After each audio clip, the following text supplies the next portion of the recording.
había distintas mitzvot, pero en una de ellas habla sobre los Arei Miklat, las ciudades de refugio para aquel que por negligencia mató a alguien y tiene que cumplir con la condena de Galut en esas ciudades. Y entonces cuando el Pasuk presenta esta mitzvah, tiene una particularidad que no encontramos en otros lados. Dice que Achrit Hashem Elokeja Tagoim, cuando Dios destruya a las naciones, Asher Hashem Elokeja Noten Lecha et Arzam, que Hashem te da sus tierras, Virashtam, para conquistarlas, Virashavtam, Bearehem, vas a habitar en sus ciudades, Ubevatehem, y en sus casas. Raro, dice muchas veces, cuando llegues a tomar la tierra, todo de Barim ya estamos acostumbrados, que muchos párrafos comienzan con esas palabras, cuando lleguen a tomar la tierra. Acá se hincapié, antes de la ley de Ir Miklat, del descuido por la vida ajena, hace hincapié en decir Yashavta, Bearehem, Ubebatehem, que vas a habitar en las ciudades y en sus casas. O sea, en las casas en las cuales previamente habían estado habitando los Kenaanim. Bueno, no es fácil transformar. La misión de Am Israel, dice Rav Hirsch, acá sobre este pasuk, sucede viviendo en casas, viviendo en hogares.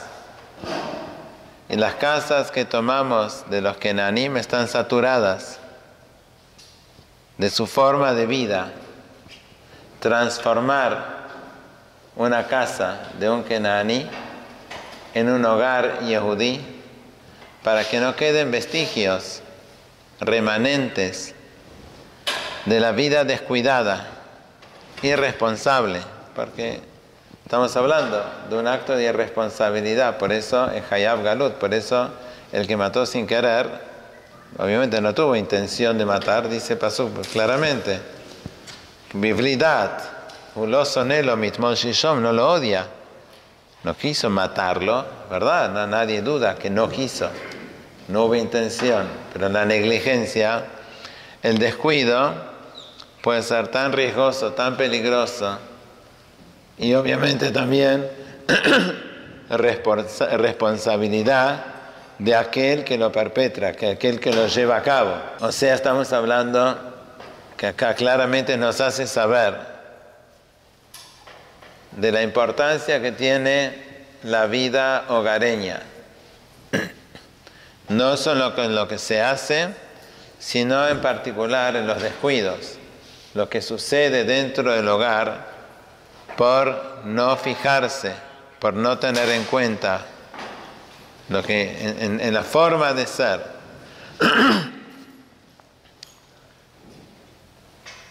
Uno, cuando hace 100 años, yo no había nacido, era muy chiquito. Cuando 100 años empezaron a ingresar los televisores en las casas de la gente, ustedes tampoco habían nacido. Pero yo me acuerdo, por lo menos cuando yo iba a la escuela, y todos los demás hacían ronditas a la mañana, contando lo que habían visto la noche anterior en la tele. Era cuando había 4 canales de blanco y negro. Cuando todavía era kasher comparado con esa hora. No era kasher. Mi papá no dejaba. Decía Lotavito de Val Beteja, no traigas abominación a tu hogar. Lo de aquella época, del capitán Piluso. Lotavito de Val Beteja. La verdad que uno se pone a pensar qué tenía de malo. Yo pensé que era por el contenido de lo que se mostraba, no parecía tan grave. Obviamente, como niño, no tenía idea de dónde estaba la gravedad. La gravedad no es solamente por lo que se muestra, sino por el hecho en sí que cuando uno trae otros protagonistas, otros man de amar, otros quienes, para opinar en el hogar de uno, está cediendo, está renunciando a algo que no está en el derecho de uno renunciar, que es la autoridad de papá y mamá, que somos fundadores del hogar. No está en nuestro derecho, hay un compromiso. Así como hay compromiso de marido-esposa y esposa-marido en el día que se casan bajo la jupá, hay un compromiso también hacia los niños que uno trae a este mundo y que habitan dentro de ese mismo hogar, por traer de afuera, renunciar y darle espacio y lugar a otro, que también sea un interlocutor con validez, con importancia, que es quien para opinar. Cuando miren saben que cada media hora hay noticias en la radio, cada hora, media hora, uno espera el noticiero. No sé si se pusieron a pensar alguna vez qué pasa si no hay noticia. Dicen, bueno, no hay noticia, seguimos de largo con el programa. No, siempre media hora tiene que haber noticia. Pero si no pasó nada, hay que inventarlas. Bueno, no puedes mentir, tenés que tomar algo que es totalmente irrelevante y convertirlo en relevante. Lo mismo si no hay para poner titulares en el diario. Siempre tiene que haber algo arriba importante. ¿Por qué es importante? Y porque el otro lo puso con letras, con font más grande arriba de todo. Entonces eso lo convierte en importante. ¿Quién dijo que eso es importante? ¿Por qué?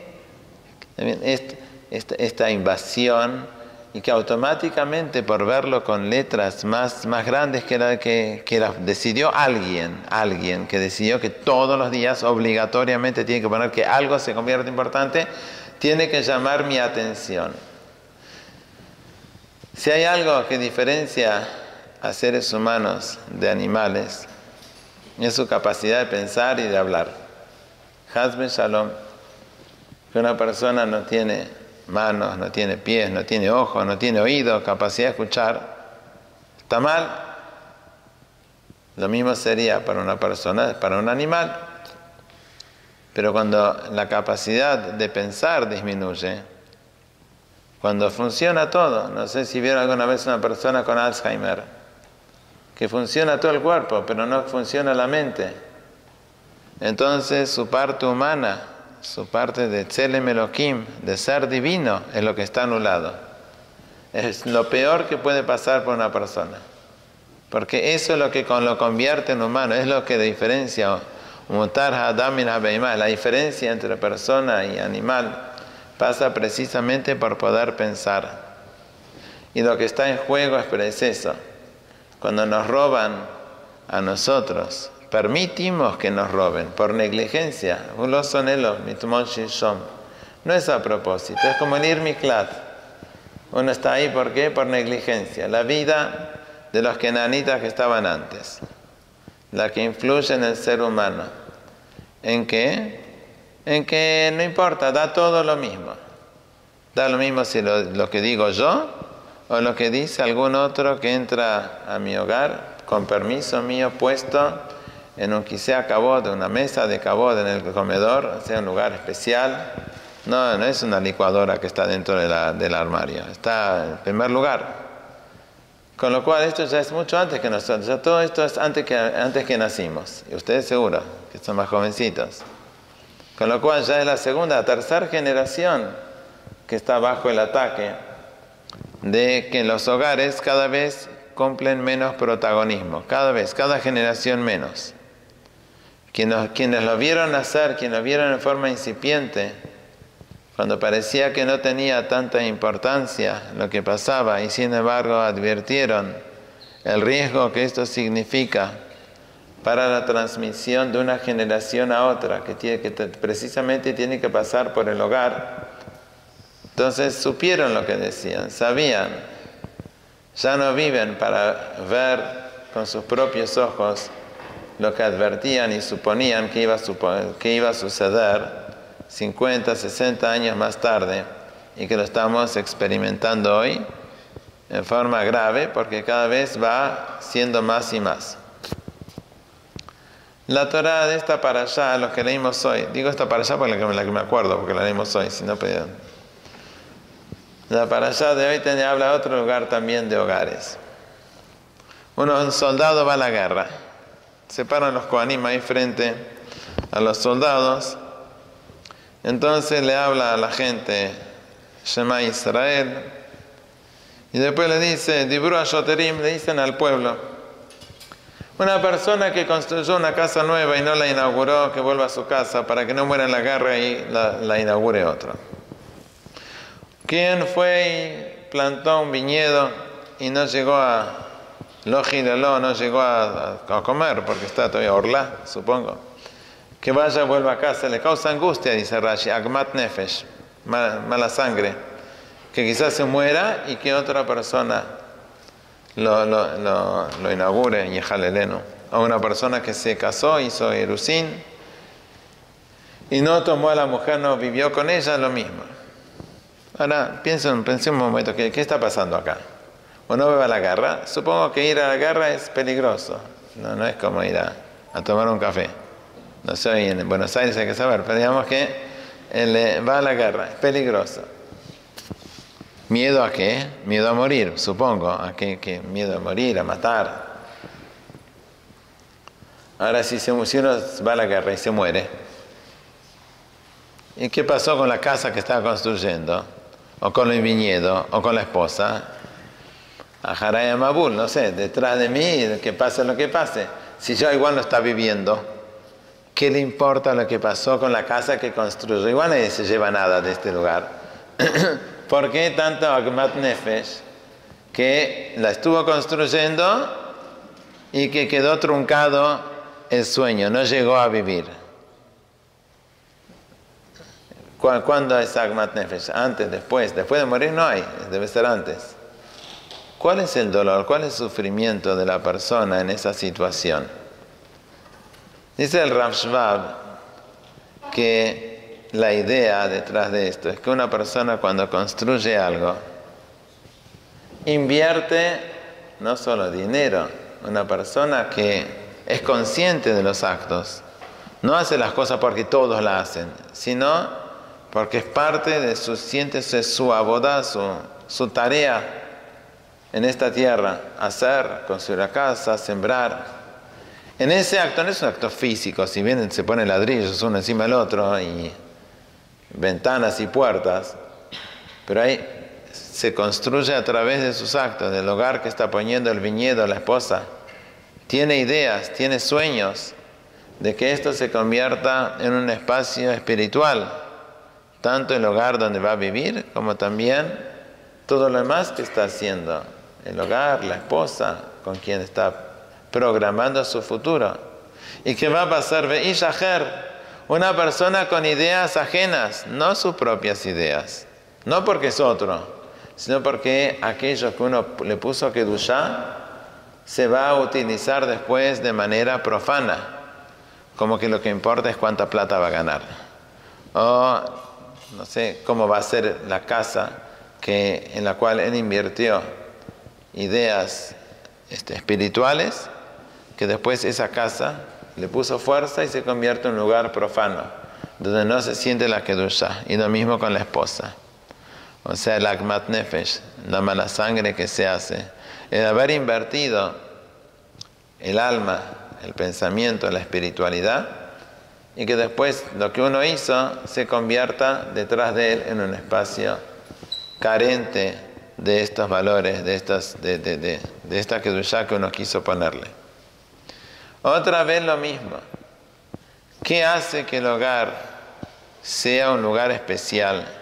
Que no sea una casa, que sea un hogar.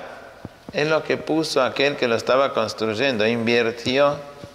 Esa es la diferencia entre uno que tiene miedo que sea Ishaher, que sea un espacio vacío, que no haya Kedushá en ese lugar. Ese es el gran temor. Cuando decimos que nuestra generación nos asimilamos y la anterior también vino siendo del mismo modo, no nos referimos necesariamente a matrimonios o casamientos con personas de otra religión. La asimilación pasa por la incorporación mental, la incorporación de las actitudes de formas de vida, actitudes que no son propias de nosotros, que se van insertando, se van implantando, enraizando en nuestra vida sin que nosotros nos demos cuenta de que eso esté sucediendo. Está en el idioma, está en la forma de ser. Uno de los puntos más comunes en todo esto, que también sucedió a través de los medios, es el que va a través de la palabra todos. Lo que todos hacen. Todos es la negación del pensamiento propio de uno. Akadosh Baruj Hu nos dio un cerebro a cada uno de nosotros para que desarrollemos, que pensemos.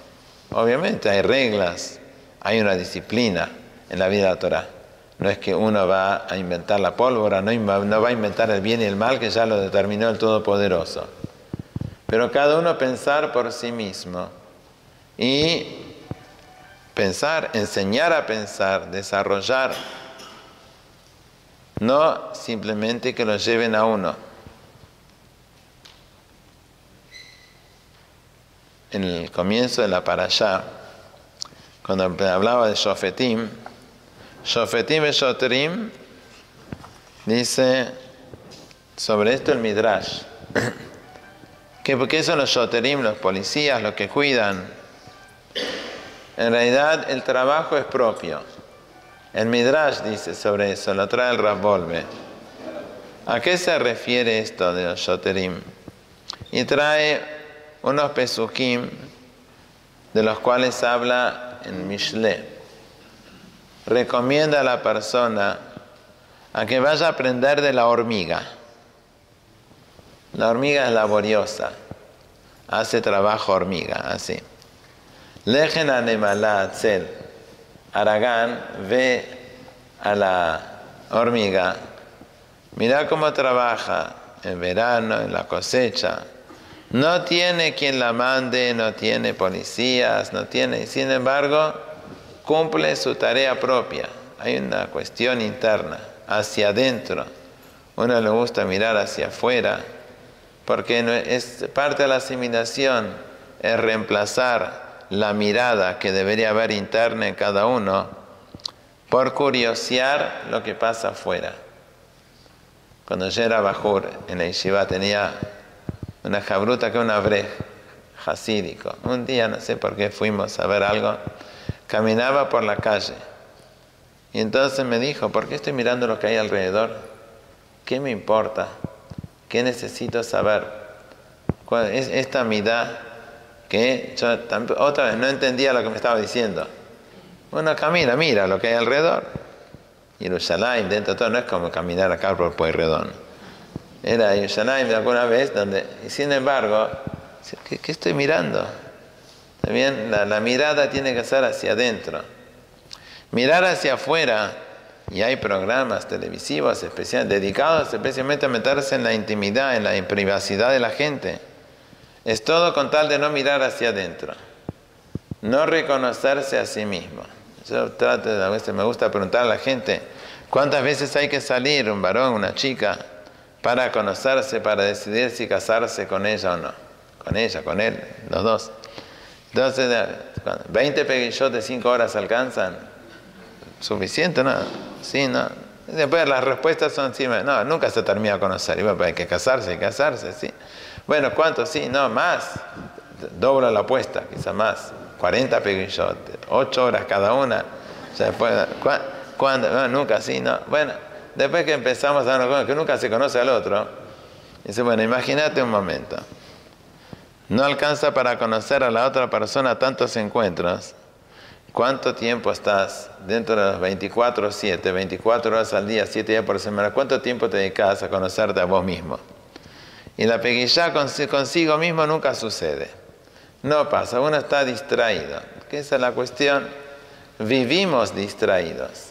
No tenemos intención de matar a nadie, como dijo acá para allá. No, simplemente la actitud canaanita, que está ahí mirando para otro lado, mirando lo que pasa con otros, y de esa manera evitar, en lugar de estudiar Musar, entonces acá hacemos una reunión Motzei Shabbat para escuchar alguno que venga a disertar, otro, hasta Rosh Hashanah, Tanto drashot que vamos a escuchar de acá a 4 semanas hasta Yom Kippur, que nunca va a haber tiempo para que uno piense por sí mismo. Así que ya está, puedo terminar de hablar. O sea, en realidad, la drashá, cualquier drashá, estoy seguro que hay otros que hablan mejor que yo, no es el tema. No es cuestión de escuchar drashot que le digan a uno qué buenos que somos, qué malos, sino el espacio donde uno apaga todo, apaga los aparatitos, todo apaga. Apaga todas las influencias y todas las distracciones del mundo exterior para centrarse en sí mismo. Rav Wolbe hace hincapié en que el musar no es buscar defectos. No, ese es el error. Eso tenemos miedo, que si vemos defectos, después ¿qué hacemos? Como una peguilla, a ver si encontramos lo malo en el otro. Lo bueno ya lo queremos querer, sino encontrar cuáles son las fortalezas que tenemos. En qué Akadosh Baruj Hu nos hizo distintos a los demás, como para poder poner en práctica todo aquello que tenemos y no dejarlo ahí en forma irresponsable, no utilizado, tirado en la basura. Y eso es, creo, el desafío más grande que tenemos. Precisamente como vivimos en una sociedad que tanto hace con su mediocridad, que solo le pone valor a ciertas cosas, al dinero, a la fama, como que eso es lo que vale.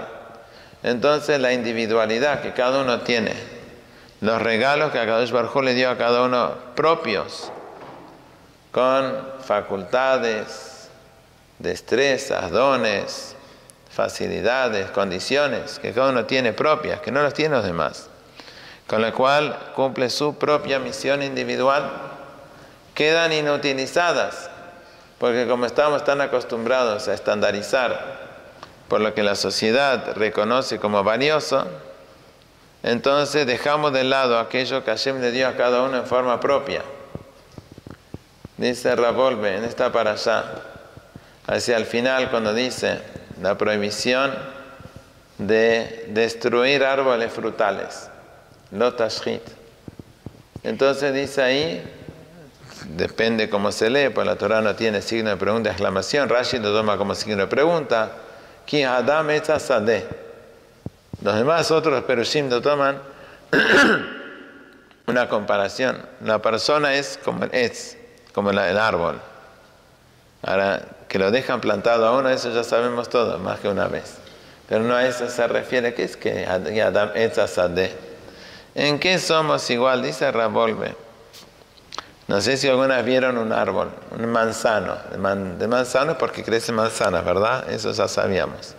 Y la manzana, cuando la abren, entonces le sacan el cabito de la parte de adentro, la semilla, chiquitita la semilla, sí, chiquita. Parece algo significante, ¿no? Sin embargo, en esa semillita chiquitita, ahí está montones de información. Unos cuantos gigas de información. Todo. La altura del árbol que va a plantar con esta semilla. Cómo van a ser las raíces. La textura de la madera. De la corteza. De las hojas. Cuándo en el año se caen. Cuánta vida útil tiene el árbol. Cómo va a ser la fruta que crece este árbol. Las vitaminas. El sabor. La textura de la fruta. La cáscara que la impermeabiliza, montones de cosas, todo adentro, el color, toda esa información con detalle. Yo solo dije los títulos, porque detrás de eso hay montones de cosas más.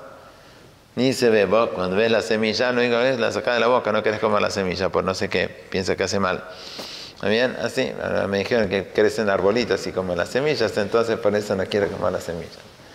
No es tan grave. Sin embargo, uno se pone a pensar que en esta cosa tan chiquita, ¿cuánto hay?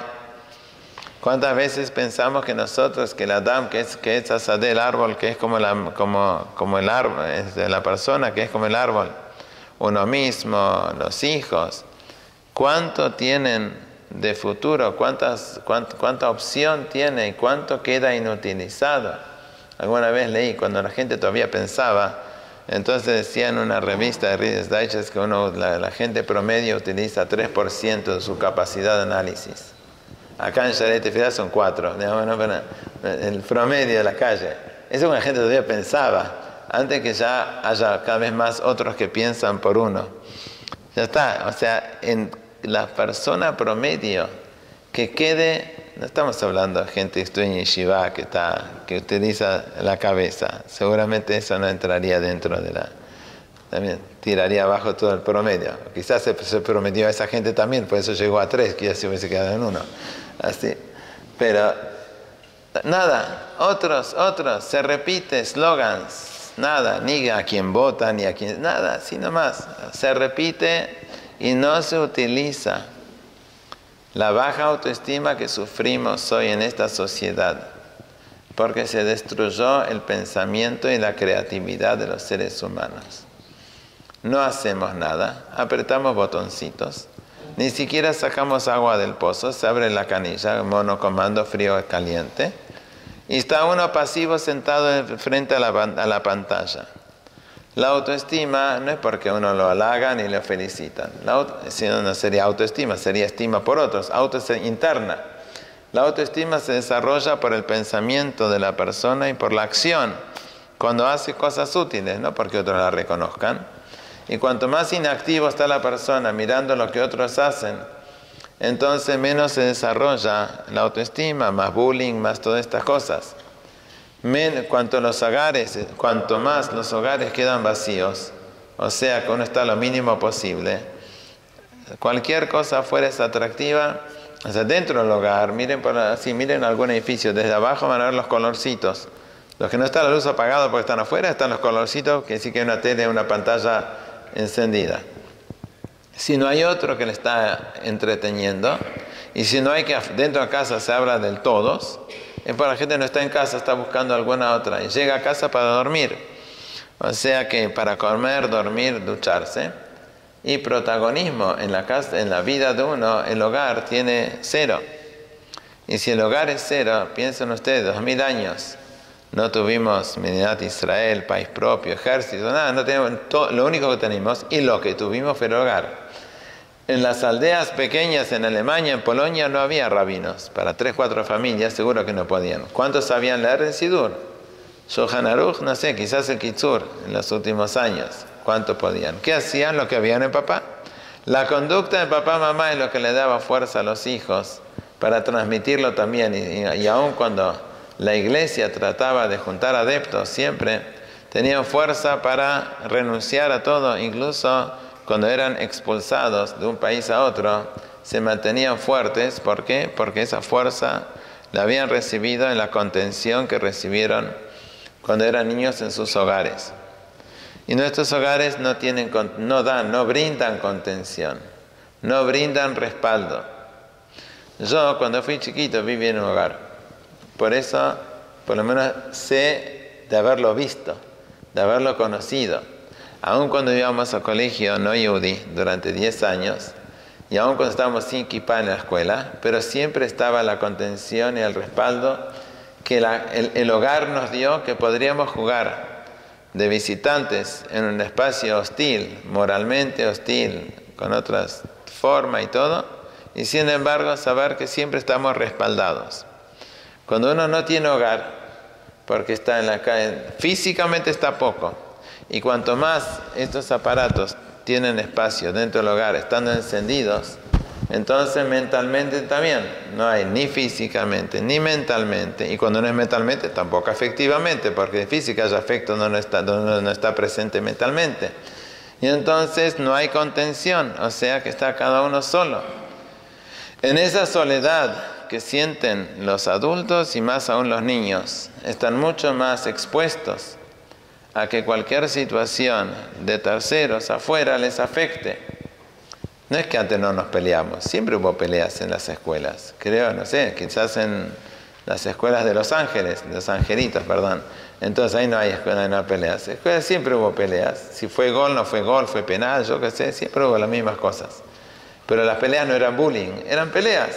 El yeso quizás era el mismo, pero no pasa por el yeso, pasa por el alma, por el sentimiento, por las emociones que quedan destruidas en la persona cuando no tiene el blindaje que le tiene que dar el hogar cuando uno está habitando en el hogar, porque no existe el hogar, existen casas, hay camas, quizás hay alfombras lujosas y todo, quizás haya comida rica, todo, pero lo que no hay es la presencia mental y afectiva, que es la que tiene que darle al niño, permitirle crecer, creer en sí mismo y que le permita salir adelante.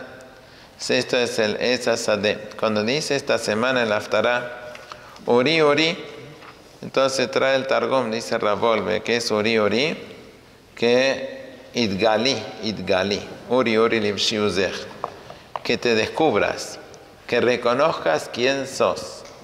Para reconocer quién uno es, tiene que apagar todo, mucho tiempo, muchas veces, y dedicarse a sí mismo. No seguir escuchando más cosas que me hablen. Uno mismo reconocer. Es verdad que si uno conoce fortalezas, eso es lo obliga. ¿Para qué tengo esto? ¿Para qué sé escribir? ¿Para qué sé escuchar? ¿Para qué sé enseñar? Tantas cosas. ¿Para qué hago con mi tiempo libre? Si uno se pone a descubrir, va a encontrar que realmente tiene talentos que jamás descubrió y jamás utilizó porque pensó que no los tenía. Podría estar viviendo 70, 80, 90, 120 años sin aprovechar aquello que a Kadosh Baruj Hu le dio para que use. Y cuando eso queda sin utilizar, entonces parte de nuestra vida nunca se vivió. Y eso es una terrible, da mucha lástima. Había un personaje en el Tanaj que se llamaba Nabot. Nabot era primo del rey de Israel, Ahab. Ahab, su esposa especialmente, Izebel, era muy compenetrado, estaba muy compenetrado en la boda zará del Baal. Nabot iba, cuando tenía que ir, 3 veces por año, hay que ir al Bet HaMikdash. Ahí en el Bet HaMikdash se salía la regel, se trae korbanot. La gente iba al Bet HaMikdash cumpliendo la mitzvah, pero tenía un adicional. El adicional que valía la pena ir. ¿Por qué? Porque cantaba Nabot, tenía una voz excepcional. Y entonces, tiene, no sé, ayuda. Si uno está medio que va o no va, y bueno, no se va a perder el concierto, el Hazanut de Nabot, y entonces la gente iba más feliz a cumplir con la mitzvah de aliar la regla. Bueno, resulta que un día llegaba Yom Tov y Nabot está cansado. No tiene fuerza para ir, no, estoy agotado. Fueron meses difíciles con todo lo que venía, dólar para arriba, para abajo. Estaba cansado Nabot y decidió ese Yom Tov no ir. La gente se decepcionó, se desilusionó. No estaba Nabot, pero la mitzvah la cumplió igual, pero no es lo mismo. No iba a poder decir qué lindo que cantó. Y él no se vendía todavía CD. Si no hubiese llevado un CD de otra vez, hubiese camino, pero ni eso. Bueno, ¿qué pasó? Ahab, el primo del rey de Israel del norte, estaba caminando por los campos y el vecino ahí Nabot tiene ese viñedo, pero tan lindo como el viñedo. Se olvidó del 10º de los 10 mandamientos que dice que no hay que codiciar y quiso tener el viñedo de Nabot. Fue, le encargó a ver si le puede vender, le vas a pagar bien. Pero Nabot dijo, no, mira, es una herencia de mis padres, no lo puedo dar.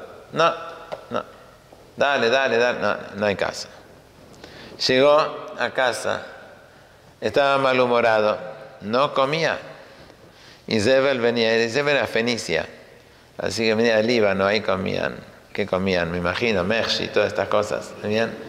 Y entonces, no le comían ni los mexi, ni los mahmashí, ni los kibes, ni ninguna de estas cosas que comemos nosotros. Y entonces ve que el marido no le come la comida, se pone mal. Algo dice, mame ya había absorbido. Y entonces, ¿qué pasa, Ahab, que no estás comiendo? Y entonces, bueno, no puedo comer, Nabot no me quiere vender el viñedo. ¿Ese es el problema? Eso se resuelve. Encontró 2 Bnei Belial, 2 testigos falsos, que acusaron Berach Nabot Elohim Vamelech. blasfemó a Hashem, maldijo al rey, y con eso lo acusaron, falso obviamente, lo acusaron y lo mataron. Ya está, Ale Resh, toma el viñedo que vos querías, tranquilo. Después Ahab fue castigado de manera como corresponde por haber hecho Haratzachta Gam Yarashta, le dijo ya un Naví, pero mientras tanto Nabot ya no existía. ¿Cómo llegó todo esto a ser? Porque no utilizó la voz que Hashem le dio para alegrar a Israel durante Yom Tov. Estoy cansado, no tengo fuerza. Podía, no lo hizo. La voz no lo utilizó para bien y la voz de los testigos fue aquella que lo acusó, midá kene midá, y lo terminaron matando. La bodá, la tarea que tenemos nosotros por delante es a solas, realmente a solas. Cuesta muchísimo apagar el aparato este. El aparato que se distrae en todo momento, en Birkat Hamazon, en Birkat Amida. Entonces uno quiere volver a pensar, a concentrarse en las palabras y va paseando por todos lados. Todo lo que hizo, no hizo, lo que tiene que hacer. De repente trata de concentrarse y es tan difícil concentrarse. Nos afectó la mente, no nos afectó los ojos, los oídos, la mente. Nuestra cabeza, el cerebro que tendría que estar concentrándose en un tema, se distrae continuamente porque tanto tenemos el zapping. El zapping es, no sé si saben, es un televisor, pero el zapping es cuando va cambiando los canales. Así, el zapping que sin tener televisor lo tenemos igual, porque va caminando por la calle, cada metro tiene otro cartel y otra cosa que le llama la atención, con lo cual la velocidad con la cual cambian las cosas impide que uno pueda enfocar un tema que es importante y olvidarse de todo lo demás como para poder estudiarlo de comienzo a final. Y entonces no estamos en ningún lado. Y cuando sí estamos en casa, tampoco estamos en casa. Estamos hablando y estamos pensando en otra cosa. Y eso se siente, porque cuando uno le hablan, cuando uno no está, antes, mamá no estaba en casa, bueno, no está, va a llegar, cuando esté va a estar. Hoy está, pero no está. No solo porque habla, aun cuando no hable, pero ya está tan nuestra mente enganchada con afuera que aun cuando estamos presentes, estamos pendientes que quizás alguien nos llame. Y mientras no apaguemos el aparato, como en Shabbat, como para saber, este espacio de tiempo, el afuera no existe. Y si va a haber emergencia, me van a encontrar de alguna manera. Todavía queda el teléfono fijo a algún lado. Y estamos ahí, no es que se murió, Hashem está. Pobrecito, está un poco envidioso que no le dan la bolilla, no lo llevan puesto sobre el bolsillo continuamente. Existe todavía, si me necesitan me van a encontrar, tengo un timbre abajo del portero eléctrico que me pueden llamar. Entonces, cuando ya no estamos, cuando la mente se fue para otro lado, cuando no está con nosotros, eso es donde más sufrimos, que estamos afuera. Cuando decimos que hay, se llama en castellano, en hebreo, el pizura nefesh, el no estar, el no tener presente. Cuando en Tisha B'Av, ahora todavía estamos en Shiva de Hemta, en las 7 semanas de consuelo. 3 semanas fueron de advertencia entre Shiva Sarve Tammuz y Tisha B'Av. Esa la registramos porque como no hay casamiento, nada de esto, no hay música, nos damos cuenta que estamos en las 3 semanas de advertencia. Las 7 semanas de consuelo que ahora pasamos, que era Beit Hanan, Ekev, Re'e, Shoftim, estamos en la 4, justo en el medio. Nos llevan hasta Rosh Hashanah, la última, Sos Asis Bashem, la última Haftarah, toda semana de consuelo. Qué raro, ¿por qué tanto más consuelo que advertencia? La respuesta seguramente debe ser porque no hay consuelo si no hay Teshuvah. El consuelo simplemente es, si no sanará hoy, sanará mañana, así, la caricia esta no es consuelo, solo para que no moleste el niño. Pero el consuelo verdadero es cuando uno llegó a corregir las cuestiones de fondo, cuando sabe que no va a caer otra vez el mismo flagelo, el mismo error y el mismo castigo, solo entonces está consolado. Si no, ¿de qué sirve que le digan, pobrecito, vaya, no pasa nada, ya está, listo, pasó? Si sabe que a los 2 minutos o al día siguiente le va a pasar lo mismo. Por lo tanto, las 7 semanas de consuelo, que son desde Nahamú, todas tienen que incluir también la teshuvá de la persona, porque solo entonces la persona encuentra el consuelo. Cuando sabe que ahora ya tiene en sus manos el elemento que va a impedir que caiga en el mismo error que ya había caído. ¿Cuándo es y cuál es el error, el galut? El galut no es que estamos en Argentina. El galut no es que nos persiguen o que hablan mal de nosotros. El galut es que nosotros ahuyentamos la Shejinah que tendría que estar presente con nosotros. La hacemos que se vaya. ¿Y por qué se va la Shejinah? ¿Por qué la Shejinah no quiere estar con nosotros? Y porque nosotros no queremos estar con ella. Porque nosotros nos sentimos agrandados, nos sentimos inflados. Cuanto más, así dice, Kola mitgae, toda persona que es orgulloso, vanidoso, dice Dios sobre él, en anibahu, yo con él no puedo vivir en el mismo espacio. Con lo cual, la vanidad del ser humano, que no es que somos malos. Somos siglo XXI, somos occidentales siglo XXI con kippah. Pero en la forma de actuar, actuamos como que podemos todo. Antes había que hacer esfuerzo para ciertas cosas, por lo menos uno sabía que no puede hacer todo. Cada vez que va avanzando ya se nos hace el bocho, que cada día podemos más. Y cuanto más creemos que podemos, entonces más nos sentimos fuertes. Creemos que podemos solos. Hashem, no te preocupes, de esto me ocupo yo solo. Cuanto más llegamos a esa clase de actitud, entonces menos hay espacio para Hashem, porque el vanidoso Hashem no puede convivir con él. Solamente cuando bajamos un poco los humos y cuando estamos dispuestos a reconocernos de cuánto hay de potencial en cada uno, qué es lo que estamos utilizando y cuánto Hashem nos da y lo estamos derrochando, no lo estamos aprovechando como corresponde. Cuando lleguemos a un pensamiento equilibrado, estudiado, porque nos tomamos el tiempo de apagar los aparatos, apagar toda la influencia, la presión de afuera, para estar con nosotros mismos antes de la próxima drashá que haya alguien acá hablando. Cuando estemos solos, ese es el trabajo. Es hacia adentro, hacia afuera siempre se ve. En esta semana también vimos. Ya con esto los dejo, solo porque entienda que la cuestión pasa hacia adentro. La semana esta leímos hoy sobre el rey, ¿verdad? Decía, Som Tasim Aleja Melech. ¿Para qué sirve el rey de Israel? Quiere, ¿no? Vas a decir, creo que leí bien, no leímos la misma, toda misma, que decía, cuando llegues ahí vas a sentarte, vas a vivir a tierra de Israel, y vas a decir que quiero poner un rey como los demás.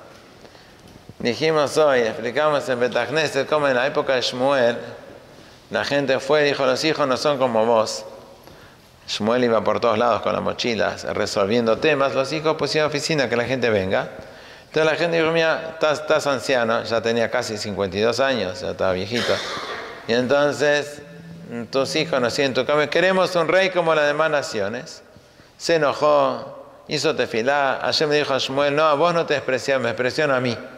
Le contestó, ¿por qué? Si pidieron rey, acá dice la para allá, que hay que pedir rey, está todo bien. ¿Por qué? ¿Por qué de repente mal? Dice Rav, hay una diferencia. Es verdad que pedimos rey, pero el rey de Israel no es como el rey de las naciones. El rey de las naciones lo necesitan para verlo poderoso, no sé, con el suyo, Artigas en Uruguay, San Martín acá, el otro Higgins, un guerrero que la gente lo respete, que lidere para la lucha contra terceros. Cuando dice acá en Am Israel, es cuando ya Israel conquistó la tierra, está todo tranquilo para que entres un rey. Si ya el país está liberado, ya tenemos la constitución, está cada uno taja bajo su viñedo y bajo su higuera, ¿para qué necesitas? Ya está todo bien. Y porque la lucha importante recién empieza interna, hacia adentro. Necesita un rey que le muestre a la gente cómo por su modestia, cómo uno se domina a sí mismo. Levilti rum levavo aleja, para que sea modesto y enseñe modestia a la gente. Esa es la lucha verdadera que tenemos. Para eso necesitamos un líder, no como pidieron ellos a Shmuel. La lucha para afuera es la que la gente parece como... La afuera es la circunstancia que hay alrededor. La lucha interna, para la cual necesitamos al rey, modelo, es la que tenemos que ver hacia adentro. Nosotros, cada uno, cómo encuentra, cómo crecer internamente. Y esa es uno consigo mismo. Nuestra situación, siglo XXI, especialmente esta década, no sé, los que somos un poco mayores, acá mismo en este CNIS o arriba, recordamos el auge de cuando fue el movimiento de Teshuvá en los años 80. De repente ser nada, creció todos los días, nueva gente, crecíamos. Después, no sé, llegó, dejó. Nadie anunció. De hecho, algunas personas se siguen acercando, pero no es como teníamos esa alegría de vida cuando era la fuerza de la Teshuvá. Cuando empezó a enfriarse, no sé, empezó a caer, pero hoy estamos en una heladera, un freezer. El entusiasmo que teníamos, hay que generarlo, hay que regenerarlo otra vez, porque no podemos estancarnos hacia adentro y hacia los Yudim que quedaron marginados y que necesitan que nosotros les demos una buena palabra, los integremos, que la única manera como van a seguir perteneciendo a la Israel, ellos y nuestros propios hijos, la próxima generación, que quizás por los aparatos, quizás porque nos ven distraídos, quizás por tanta fuerza que tiene el materialismo que hay alrededor, pero llegó a un punto, no acá en Argentina, en todo el mundo, de enfriamiento global. O sea que todo se ve más frío, menos entusiasmo. Hay que poner todos los motores de vuelta internos para crecer y para que irradie nuestro deseo de crecimiento para este nuevo año, y que también nuestro deseo también se vaya difundiendo y contagiando a los demás, para que sea un año de crecimiento espiritual especialmente, y que seamos para nosotros y para afuera modelo de buena conducta.